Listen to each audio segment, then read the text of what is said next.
New Bullfrog Spa from Pacific Pools? Enjoy stepping away from the rigors of life, the aches and pains of the past, and current injuries, arthritis, or stress of the workday. Get yourself into Pacific Pools and order your new Bullfrog Spa today. It only takes 21 days to construct and ship. And listen to the Lakers take the field, all while soaking in your new Bullfrog Spa. Polylift Boat Lifts. Your boat is a major investment. Make sure it sits on a Polylift. When you need a boat lift to raise your boat out of the water, choose the one voted best boat lift at the lake. Choose Polylift. Any size, built with the best quality construction, a lifetime warranty on the tanks, and the service to stand behind it. We don't just build boat lifts, we build Polylifts. We don't just build boat lifts, we build Polylifts. I don't care what the scoreboard says at the end of the game. In my book, we're going to be winners. He is gone. Game analysis, stats, and more. It's the Osage Indians football postgame show on your Indians' hometown radio station, Cool 102.7. Back here in Washington, Missouri, St. Francis Borgia gets the victory over the School of the Osage Indians. Final score 24-0, as the Indians could not get into the end zones. And I had a couple real good looks at it, really at the end of both halves. Got down towards the goal line at the end of the first half and got down towards the field or towards the end zone in the fourth quarter. But yeah, just unable to get it in there, and Osage takes the loss here tonight, 24-0. They're doing a ceremony over there. Sorry, a little bit distracted by what's going on across the field. I don't know if St. Francis Borgia is celebrating their undefeated season or what's going on. It was my understanding that they were going to do something to honor their coach tonight. Again, we've talked about him a lot tonight. This is his final season with the Knights, and this would be then the final, regular season game here, regular season home game.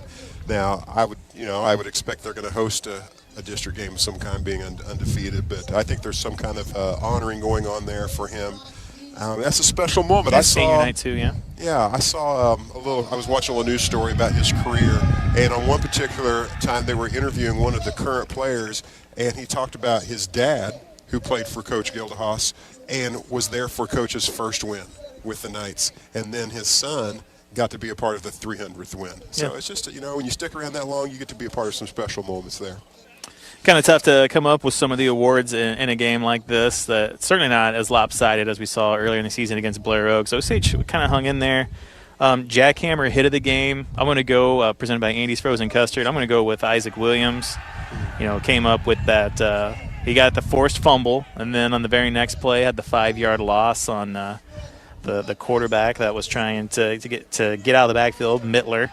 But Williams had back-to-back plays there, and he's kind of a guy that we haven't doled out awards to him much this season, but he's been very consistent. And I feel like as the season's gone on, we've said his name more and more on the defensive end of the football, and he had some big plays here tonight. Yeah, he's definitely been a part of the action. I love for the opportunity to call out some names maybe that we haven't had. There's a lot of guys that we don't get to call out. Those skill players get a lot of the attention, the ones touching the ball, but there's a lot of other guys with numbers on their back that are working hard every week, day in, day out, and making this team what it is. Tomahawk chop steak block of the game brought to you by the Butcher Shop. Again, kind of tough tonight. Indians never really broke one big play. We saw some blocks downfield. We saw on that draw, I think it was, where Aiden Williams got the big gain on first down after the first down and 15. I think there was some downfield blocking by the wide receivers that helped spring that open. So,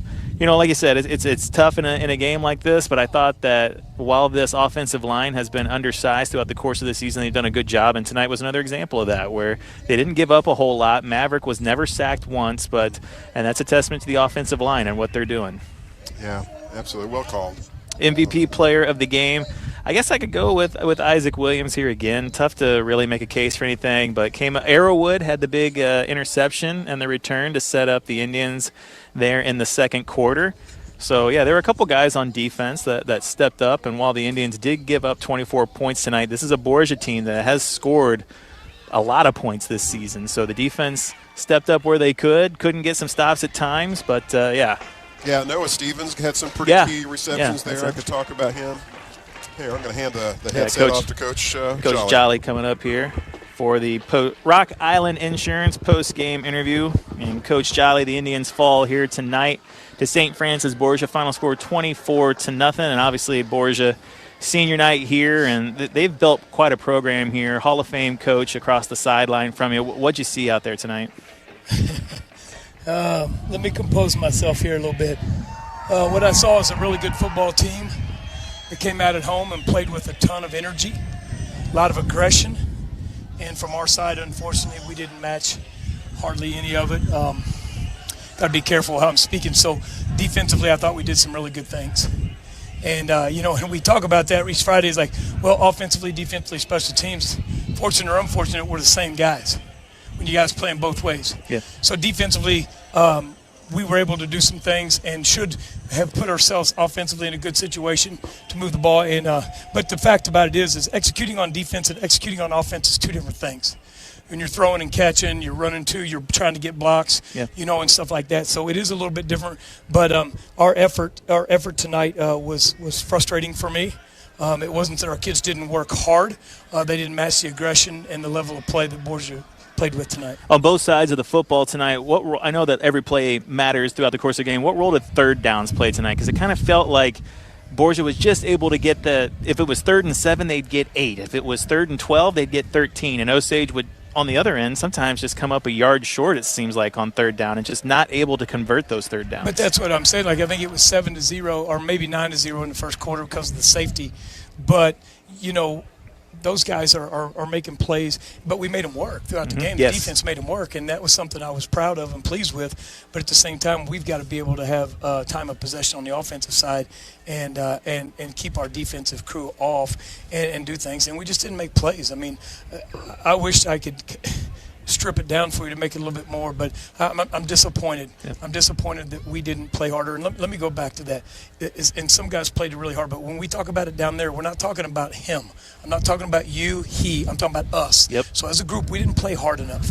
And the problem that I'm frustrated with tonight is how we handled some of the lows. I mean, we were walking around with our head down.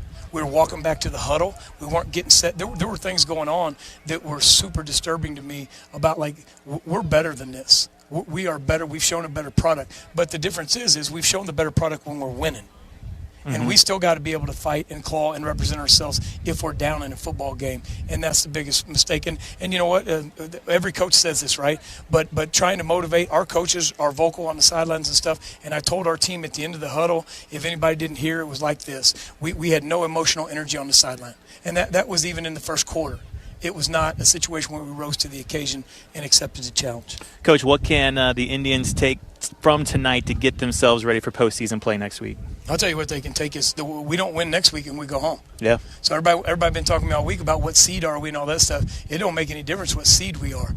Like if we play another game like this and make mistakes and have lack of effort and lack of composure like this, then what we can take from it is we can take the trailer and load our stuff up and check the equipment in. And that's going to be unfortunate because these guys have worked hard enough and I think in my mind deserve to continue to play, and hopefully we can put a better week together than we had this week. It's there's a lot going on there. I'm not sure exactly what it all is. We'll watch the film, talk to some players, get some feedback, and try to see if we can have a better plan for next week. Well, Coach, I know it's tough to come up after a game like that. It's not tough. It's not tough to come up after a game like that. That's what it is. You come up here when you win and you get to say all the fun stuff, and when you lose, you come up here and you talk about the real stuff. And this is us. This is coaches, players, and we got a lot of work to do this week. Well, I appreciate your time, Coach, and we'll talk to you next week in the playoffs. All right, thank you. That's Coach Shannon Jolly for the Rock Island Insurance Coaches interview as the Indians fall tonight to St. Francis Borgia. Final score 24-0. Osage moving to 7-2 on the season. Steve, you got a chance to stand there and listen to Coach in the interview. Any thoughts on that? Yeah, I just appreciate him.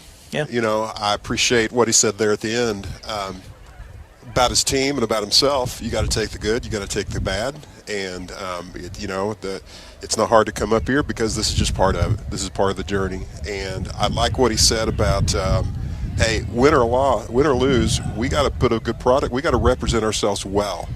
I like that our young men are getting that message, and I like what you said about it'd be hard for me to climb up those steps, and it'd be easier for me to say no thanks, guys. I want to have that conversation. But you got a coach here. We've bragged a lot about Coach Gilda tonight and his incredible legacy and tenure he's had here at St. Francis Borgia. But I'm pretty thankful for the guy we've got as well and what he's bringing to Osage. So the Indians fall here tonight. They move to 7-2. We'll see where everything plays out and then where the Indians will play next week as far as Class 4 District 6. Hopefully I would say the Indians will likely host a playoff game next week, but we'll have the breakdown for you on our social media websites, and I'm sure you'll be able to check it as well through Misha and other means. But yeah, for tonight, the Indians fall 24-0 for Steve Adams and Chris Kanan back in the studio. I am Craig Allen. Thank you for listening. This has been a presentation